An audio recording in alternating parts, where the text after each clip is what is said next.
Forget everything you thought you knew about gods. It turns out, even omnipotent beings can suffer from a very human problem: the desire for something they can't have. Get ready to uncover the untold stories of deities who would trade endless life for a single, precious moment of mortality. Have you ever dreamed of living forever? No sickness, no aging, just an endless expanse of time. It sounds like the ultimate prize, right? But what if I told you that for the gods themselves, this eternal existence is not a blessing, but a curse? Hey everyone, welcome to the Nightforge. Today we're journeying into the heart of mythology to explore a concept that turns our deepest desires on their head. Divine envy. We'll discover why the very beings we worship might look down from their celestial thrones and covet our fleeting, fragile lives. Let's start in ancient Greece. Imagine being a god on Mount Olympus. You have limitless power, you feast on ambrosia and nectar, and you can never die. But here's the catch: nothing ever truly ends for you. Every joy, every sorrow, every victory, it all just blurs into an unending timeline. The Greeks understood this paradox. Their gods, from Zeus to Apollo, were often depicted as deeply flawed, driven by passions they couldn't control. Why? Because without the finality of death, nothing has ultimate meaning. Think about the Trojan War. The gods picked sides, interfered, and played games with human lives. But for them, it was just that, a game. The real stakes were felt by mortals like Achilles and Hector. Achilles knew he was fated to die if he fought at Troy, yet he chose glory and a short life over a long, unremarkable one. His choice gives his story its power, its tragedy, and its beauty. For the gods watching, his sacrifice was a spectacle, but it was also a poignant reminder of what they could never experience: a life made meaningful by its end. This isn't just a Greek concept. In Norse mythology, the gods are not truly immortal. They can be killed, and they live under the constant shadow of Ragnar, the prophesied end of the world. This impending doom makes their stories so compelling. Odin's desperate search for knowledge, Thor's battles against giant steeds aren't just acts of power, they are acts of defiance against an inevitable fate. The Norse gods are more relatable, more human, precisely because their time is limited. They understand loss and fear in a way an eternally safe god never could. Their mortality, or at least their vulnerability, is what gives them their depth. Now, let's contrast this with Eastern traditions. In Hinduism, the concept of a cyclical existence, or samsara, is central. Devas, or divine beings, enjoy incredibly long lives of pleasure in heavenly realms, but their existence is not permanent.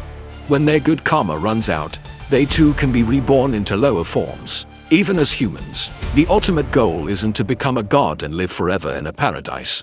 It's to break the cycle of rebirth entirely and achieve moksha, or liberation. In this worldview, even a god's life is just another stop on a much longer journey. The immortality they possess is temporary and ultimately a distraction from the true spiritual goal. They might envy humans for one simple reason: a human life is considered the most precious birth, offering the best opportunity to achieve enlightenment and escape the cycle for good.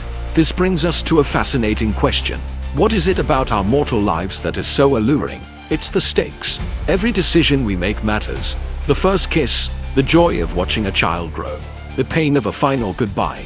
These moments are so potent because they are finite. We experience a spectrum of emotions that an immortal being, cushioned from true loss, can only observe. Think of it like this: if you could listen to your favorite song an infinite number of times, would it still be your favorite? Or would it eventually become meaningless noise?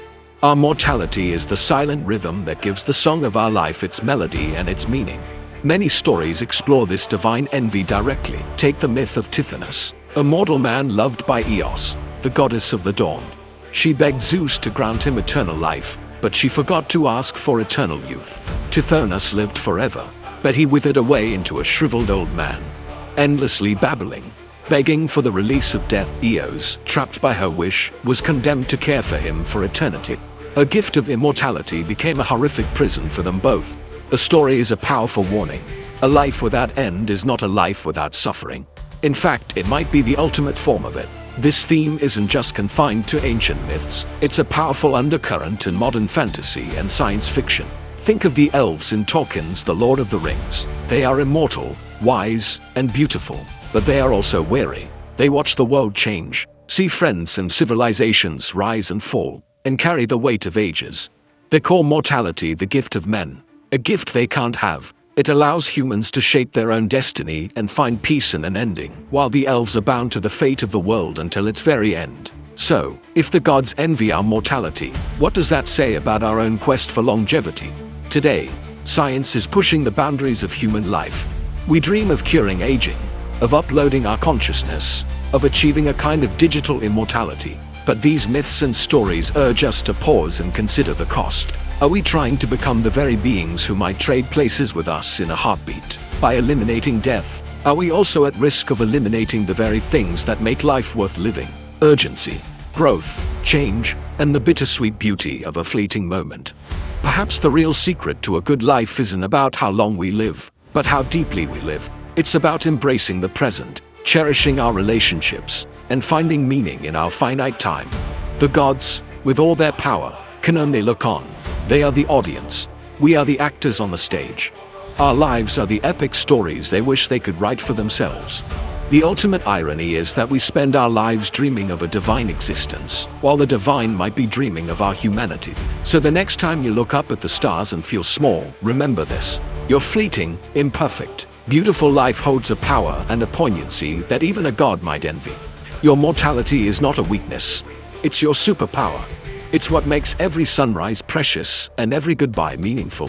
Thank you so much for joining me on this journey today. If you enjoyed this exploration of mythology and what it means to be human, please hit that like button, subscribe, and ring the bell so you don't miss our next adventure.